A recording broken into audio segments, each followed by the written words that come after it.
ሰላም ውድ አድማጭ ተመልካቾቻችን እንደምን ሰንብታችኋል? ይህ ከገበያ ሚዲያ በየሳምንቱ ማክሰኞና እሁድ ወደ እናንተ የሚደርስላችሁ የገበያ ሚዲያ የትንታኔ ጥንቅራችን ነው። አብራችሁን እንድትቆዩ እየጋበዝኩ በቀጥታ ወደ ዕለቱ የትንታኔ ጥንቅራችን እናልፋለን።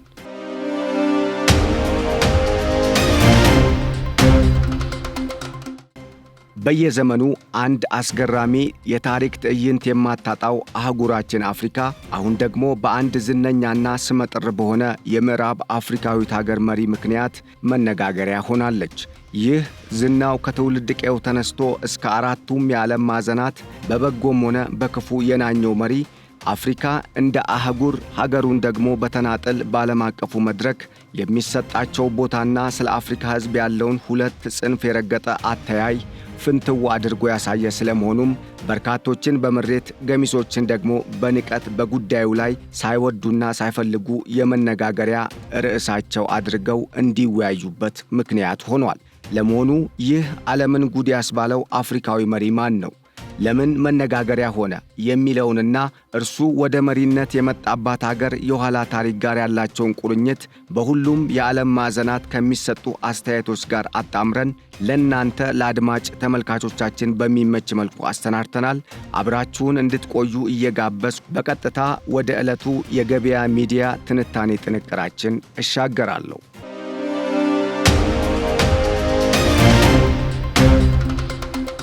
ውድ የገበያ ሚዲያ ቤተሰቦች በዛሬው የገበያ ሚዲያ ትንታኔ ጥንቅራችን ነፃነቷን እንደ አውሮፓውያን አቆጣጠር ኦገስት 5 1960 ስላገኘችውና ከ3 ዓመት በፊት በመሪነት የሀገሪቱን የመጨረሻውን የሥልጣን ማማ በቀላል ወታደራዊ መፈንቅለ መንግሥት መቆጣጠር ስለቻለው አነጋጋሪው የቡርኪና ፋሶ መሪ ወጣቱ አርበኛ ካፒቴን ኢብራሂም ትራኦሬና ስለሚመራት ሀገር ቡርኪና ፋሶ የምንነግራችሁ ይሆናል።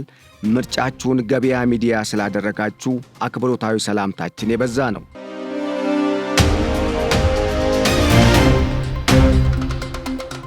ከዛሬ 3 ዓመት በፊት የሕዝብ ሥልጣን የግለሰቦች የግል ጥቅም ማከማቻና የጥቂት መሪዎች የግል ሕይወት ማደላደያ በሆነባት ሀገር ቡርኪና ፋሶ በድንገት ያለምንም ደም አፋሳሽ ወታደራዊ መፈንቅለ መንግሥት ወደ ሥልጣን የመጣው የአሁኑ የ37 ዓመቱ ሁለተኛው በዕድሜ ትንሹ የዓለማችን መሪ ካፒቴን ኢብራሂም ትራኦሬ መንበረ ሥልጣኑን ከተቆጣጠረበት ሰዓት ጀምሮ እስከ ዛሬ ድረስ የበርካታ የዓለማችን መሪዎች፣ የማኅበረሰብ አንቂዎች፣ ወጣቶች፣ ምሁራንና ጸረ ነጭ ኢምፔሪያሊዝም ጠል በሆኑ ዕውቅ ግለሰቦችና ተቋማት ሳይቀር የመነጋገሪያ ርዕስ ከሆነ ዋላ ደር ብሏል። በተለይም አፍሪካን ጨለምተኛ ኋላ ቀር ሕዝቦች ያሉበት አህጉር አድርገው በሚመለከቱ አውሮፓውያን መሪዎችና የማኅበረሰብ አንቂዎች የካፒቴን ኢብራሂም ትራኦሬ ወደ ሥልጣን መምጣት ሰላም የነሳቸውና እንቅልፍ ያሳጣቸው ጉዳይ ከሆነ 3 ድፍን ዓመታት ተቆጥረዋል።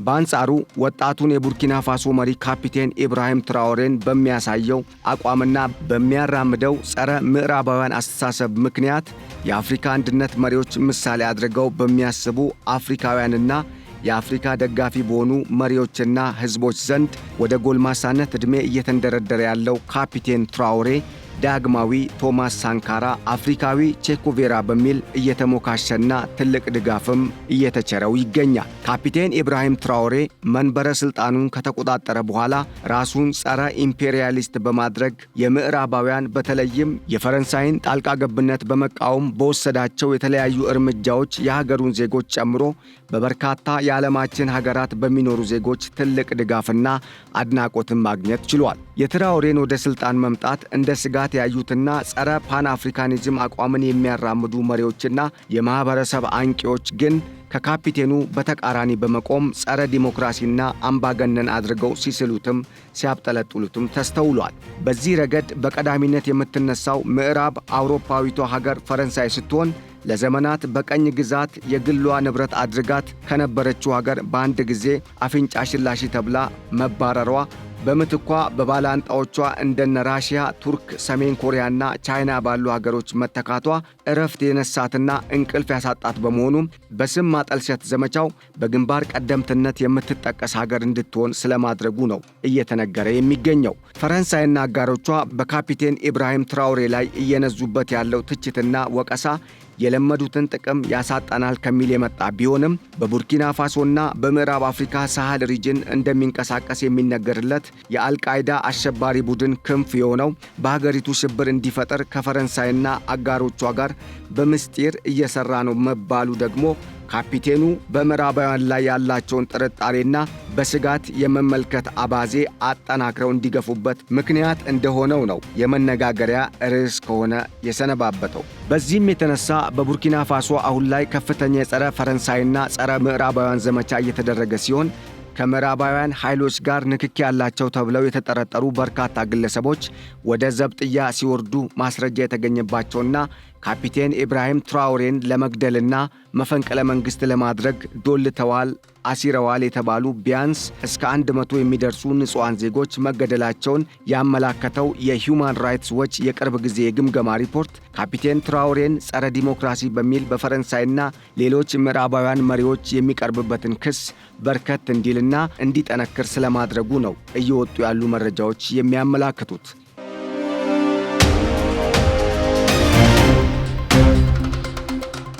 ካፒቴን ትራኦሬ በርካታ ሕዝብ በሚበዛባቸው ቦታዎች በብዛት መታየቱና በተለያዩ የዘመን አመጣሽ በሆኑ የዲጂታል የማህበራዊ ሚዲያ አማራጮች ላይ ቀለል ያለ መሪ ተደርጎ እየቀረበ ያለበት መንገድ በሀገሪቱ ዜጎችም ሆነ በዓለም አቀፍ ደረጃ በርካታ ደጋፊዎችና ወዳጆች እንዲያገኝ ከማስቻሉም በላይ ትራኦሬ ላይ የሚነሱ የመፈንቅለ መንግሥት እንቅስቃሴዎች ቦታ እንዲያጡ ስለማድረጉም ነው በመነገር ላይ የሚገኘው።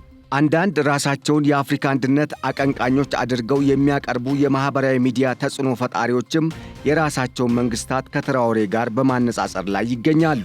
ከ3 ዓመት በፊት በመፈንቅለ መንግሥት ወደ ሥልጣን የመጣው የአሁኑ የ37 ዓመቱ ወታደራዊ መሪ ኢብራሂም ትራኦሬ ራሱን የጸረ ኢምፔሪያሊዝም እንቅስቃሴ መሪ በማድረግ የምዕራባውያንን በተለይም ደግሞ የፈረንሳይን ጣልቃ ገብነት በመቃወሙና ከሩሲያና ከቻይና ከቱርክ ከሰሜን ኮሪያና ኩባን ከመሳሰሉ ሀገራት ጋር ጥምረት መፍጠሩ ቀድሞውኑ በቡርኪና ፋሶ በአርበኝነትና በድንቅ አመራር ጥበቡ ይሞገስ የነበረውን ቶማስ ሳንካራን ወክሏል የሚል ቅጥል ስም እየተሰጠውም ይገኛል። ትራኦሬ ስልጣን ከያዘ በኋላ በሀገሪቱ የዲሞክራሲ መብቶች አያያዝ እያሽቆለቆሉ ሲሆን ጋዜጠኞችና የመንግስት ተቺዎች ታስረው የሰራዊቱ አባል እንዲሆኑም ይገደዳሉ የሚሉ ትችቶችም እየቀረቡ ይገኛሉ።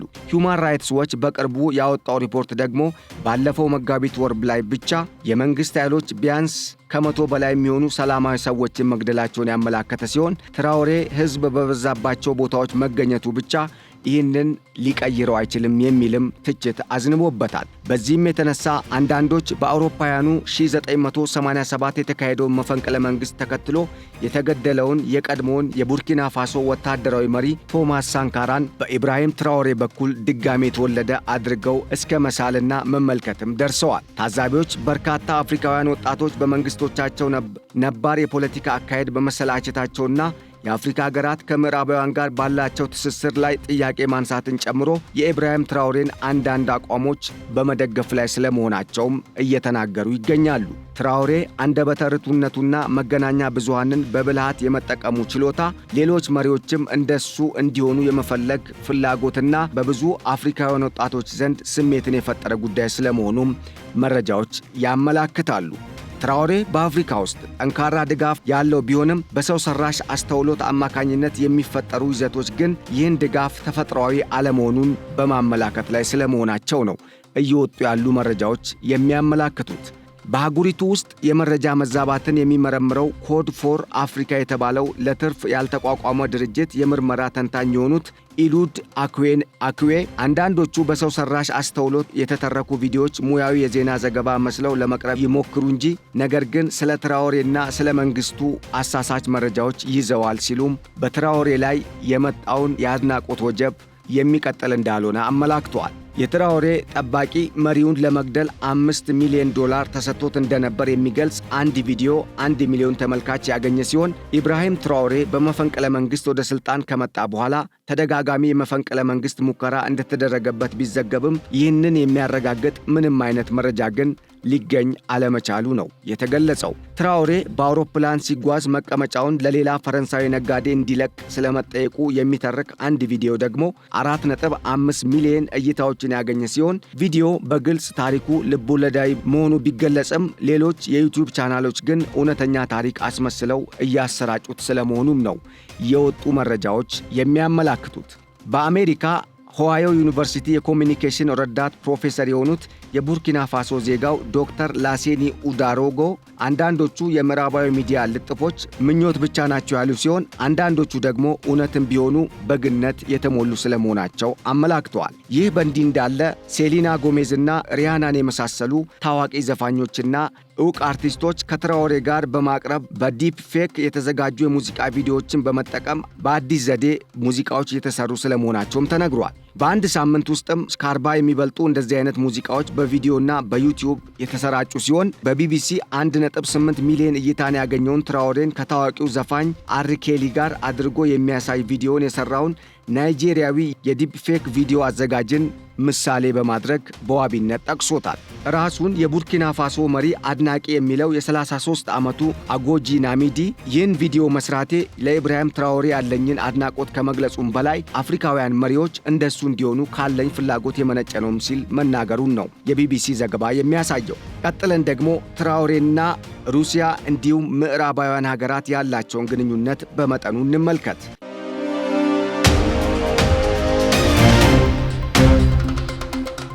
የአፍሪካ ማህበራዊ ሚዲያዎች ስለ ትራኦሬ ታሪክ መናገር የጀመሩት ከ2 ዓመት በፊት ለአፍሪካ ሩሲያ ስብሰባ ወደ ሩሲያዋ ሴንት ፒተርስበርግ በሄደበት ጊዜ ነበር። በወቅቱ ከፕሬዝዳንት ፑቲን ጋር የተነሳው ፎቶዎች እንዲሁም ያደረገው ንግግር የሩሲያ መንግስት መገናኛ ብዙሃንን ጨምሮ በበየነ መረብ ላይ በስፋት በመሰራጨታቸው የመሪው ዝና በአህጉሪቱም ሆነ በዓለም አቀፍ ደረጃ እንዲናኝ ስለማድረጉም መረጃዎች ያመላክታሉ። ከዚያም በአሜሪካ ምክር ቤት ውስጥ ትራኦሬን የተመለከተ ክስ በቀረበበት ጊዜ ከፍተኛ ድጋፍና ፕሮፓጋንዳ በስፋት መሰራጨት የተጀመረ ሲሆን የአሜሪካ የአፍሪካ ወታደራዊ እዝ አዛዥ ጀነራል ማይክል ላንግሌ በአሜሪካ ምክር ቤት ቀርበው ማብራሪያ በሰጡበት ጊዜ ትራኦሬ የሀገሪቱን የወርቅ ክምችት አገዛዙን ለመጠበቅና ለወታደሮቹ መደለያ እየተጠቀመበት ይገኛልም ሲሉ መተቸታቸው ተነግሯል። ይህም አሜሪካ የቡርኪና ፋሶን መሪ ለማስወገድ አቅዳለች የሚሉ የማህበራዊ ሚዲያ መልእክቶች በአፍሪካ ውስጥ በስፋት መሰራጨት እንዲጀምሩ ምክንያት የሆነ ሲሆን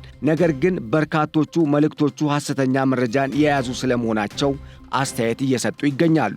1 ሚሊዮን ያህል ተከታይ ያለው የኤክስ ገጽ የአሜሪካው ጀነራል የቡርኪና ፋሶ ፕሬዝዳንት ኢብራሂም ትራኦሬ ለሕዝቡ ጠላት ነው በማለት ለምክር ቤቱ ተናግረዋል ሲል ጽፎ የነበረ ሲሆን ነገር ግን ቢቢሲ የተመለከተው የጀነራሉ ንግግር የጽሑፍ ቅጂ እንጂ ከሀገሪቱ ወርቅ የሚገኘውን ገንዘብ ወታደራዊ ቡድኑን አገዛዙን ለመጠበቅ እያዋለ ነው የሚል እንደሌለው የሚያሳይ ነውም ተብሏል። ከኮድ ፎር አፍሪካ የተገኘው መረጃ እንደሚያመላክተው ደግሞ ከጀነራል ሌንግሌ ንግግር በኋላ 165 የሚሆኑ የፌስቡክ አካውንቶች የሩሲያ ፕሬዝዳንት ቭላዲሚር ፑቲን ትራኦሬን ከአሜሪካ ጥቃት ለመጠበቅ ልዩ ኃይላቸውን መላካቸው የሚገልጽ ተመሳሳይ ሐሰተኛ መረጃን በማሰራጨት በ10 ቀናት ውስጥ ወደ 11 ሚሊዮን የሚጠጋ እይታን ሊያገኝ ስለመቻሉም መረጃዎች ያመላክታሉ። እውነታው ግን የሩሲያ ወታደሮች በአሜሪካው ጀነራል ከቀረበው ክስ ጋር በማይገናኝ ሁኔታ ቀድሞውኑም ለጸረ ሽብር ዘመቻ በቡርኪና ፋሶ የሚገኙ ስለመሆናቸው የሚያትት መሆኑም ነው ተብሏል። በኤክስ ላይ ከተሰራጨው ሌላ ቪዲዮ ደግሞ በርካታ ሕዝብ የተሰበሰበበት ምስልን በማሳየት ፈረንሳይ ውስጥ ኢብራሂም ትራኦሬን በመደገፍና ለቡርኪና ፋሶ ሉዓላዊነት የተሰለፈውን ሕዝብ ተመልከቱ የሚል ጽሑፍ የሚገኝበት ሲሆን ነገር ግን በቪዲዮ ላይ በተደረገው ማጣራት ሰዎቹ የተሰበሰቡት ፈረንሳይ ውስጥ ሳይሆን በሰርቢያ ዋና ከተማ በቤልግሬድ ሲሆን ዓላማውም ከቡርኪና ፋሶ ጋር የሚያያዝ እንዳልሆነ ነው። የተጋራው ቪዲዮም 3000 ላይኮችን ያገኘ ሲሆን በማህበራዊ መድረኩም ላይ ሐሰተኛ መሆኑም አልታወቀም። ይህንኑ ቪዲዮ በደቡብ አፍሪካ ያሉ የትራኦሬ ደጋፊዎች ያደረጉት ሰልፍ ነው በማለትም ጋናዊው ጦማሪ ሱሌይማን ሙሐመዱ በፌስቡክ ገጹ ላይ አጋርቶታል። ቢቢሲ ለጦማሪው ትክክል እንዳልሆነ ቢነግረውም እውነታውን ለመቀበል ፈቃደኛ አለመሆኑ ነው የተነገረው። ያም ሆነ ይህ ግን በ36 ዓመቱ የቡርኪና ፋሶን መንበረ ሥልጣን የተቆጣጠረው ካፒቴን ኢብራሂም ትራኦሬ አሁን ላይ የዓለማችን ትንሽየው ፕሬዝዳንት ነው። ከአፍሪካ አማካኝ የ63 ዓመት መሪ ጋር በተቃራኒው እንደ አውሮፓውያን አቆጣጠር በሴፕቴምበር 2022 የቀድሞውን ፕሬዝዳንት ሮክ ካቤሮን ከስልጣን ያባረሩትን ሌተናል ኮሎኔል ፓውል ሄነሪ ዲባን ከስልጣን ካስወገደ በኋላ ስራውን የጀመረው ይህ ፕሬዝዳንት በአፍሪካና በዓለም አቀፍ ደረጃ በዕድሜ ትንሹ ሁለተኛው የዓለማችን ፕሬዝዳንት እንዲሆን ስለማድረጉም መረጃዎች ይጠቁማሉ። የሀገሪቱ መፈንቅለ መንግሥት መሠረቱ ድንጋጤ የነበረ ቢሆንም ትራኦሬ ወደ ሥልጣን ከመጣ በኋላ ብዙዎች የዚህ አይነት ሙከራ ሊደረግበት እንደሚችል ስጋት እንዳለ በመግለጽ ላይ ይገኛሉ። በቡርኪና ፋሶ አዲስ የሽግግር ዕቅድ መሠረትም ትራኦሬ ቢያንስ እስከ 2029 ድረስ በሱ ቦታ ሊቆይ ይችላል የሚል ግምት ያለ ሲሆን ነገር ግን ቡርኪና ፋሶ ከኢኮዋስ በመውጣት በምትኩ የሳህል መንግስታት ከማሊና ከኒጀር ጋር ጥምረት መስርታለች መባሉ ከመፈንቅለ መንግስት በኋላ በሚመሩ መንግስታትም የሚተዳደር ሌላኛው ሀገር በዓለማችን አዲስ ገጽታን ይዞ እንዲመጣ ስለማድረጉም እየወጡ ያሉ መረጃዎች አትተዋል። በቡርኪና ፋሶ አዲስ የሽግግር ዕቅድ ስር ትራኦሬ ቢያንስ እስከ 2029 ድረስ መቆየቱ ሀገሪቱ በቀጣይነት በአምባገነን የምትመራ ትሆናለች የሚል እንደ ፈረንሳይና ሌሎች በፈረንሳይ ጎራ የተሰለፉ ምዕራባውያን ሀገራት የሚያቀርቡትን ትችት እውን ሳያደርገውም እንደቀረ ቢቢሲ በዘገባው አመላክቷል። ወደ ስልጣን ከወጣ ጀምሮ ታዋቂነቱ የጨመረው ኢብራሂም ትራኦሬ በጃንዋሪ 7 በጋና ውስጥ በፕሬዝዳንት ጆን ማሃማ ምረቃ ላይ ትራኦሬ ከሁሉም የ21 አፍሪካ ሀገር መሪዎች ከፍተኛ አቀባበልና ጭብጨባ የተደረገለት ሲሆን ይህም የእሱን ተወዳጅነት ብቻ ሳይሆን በአፍሪካ በተለይም በወጣቶች ዘንድ ያለውን ወታደራዊ አገዛዝ ይመቸናል የሚል ፍላጎትን የሚያሳይ መልእክት ያዘለ አቀባበል ስለመሆኑም መረጃዎች አመላክተዋል ሲል የዘገበው ቢቢሲ ነው። ውድ አድማጭ ተመልካቾቻችን ለዛሬ ያዘጋጀንላችሁ ሳምንታዊ የገበያ ሚዲያ የሐተታ ጥንቅራችን በወጣቱ የቡርኪና ፋሶ ወታደራዊ መሪ ካፒቴን ኢብራሂም ትራኦሬ ላይ ያጠነጠነ ነበር። አድማጭ ተመልካቾቻችን ከቀሪ የገበያ ሚዲያ ፕሮግራሞች ጋር አብራችሁ እንድትቆዩ እንድትዘልቁ እየጋበዝኩኝ ለዛሬ ያዘጋጀነው የገበያ ሚዲያ የትንታኔ ጥንቅራችን ይህን ይመስል ነበር። ስላዳመጣችሁን በማመስገን ቸር ተመኘው። ሰላም።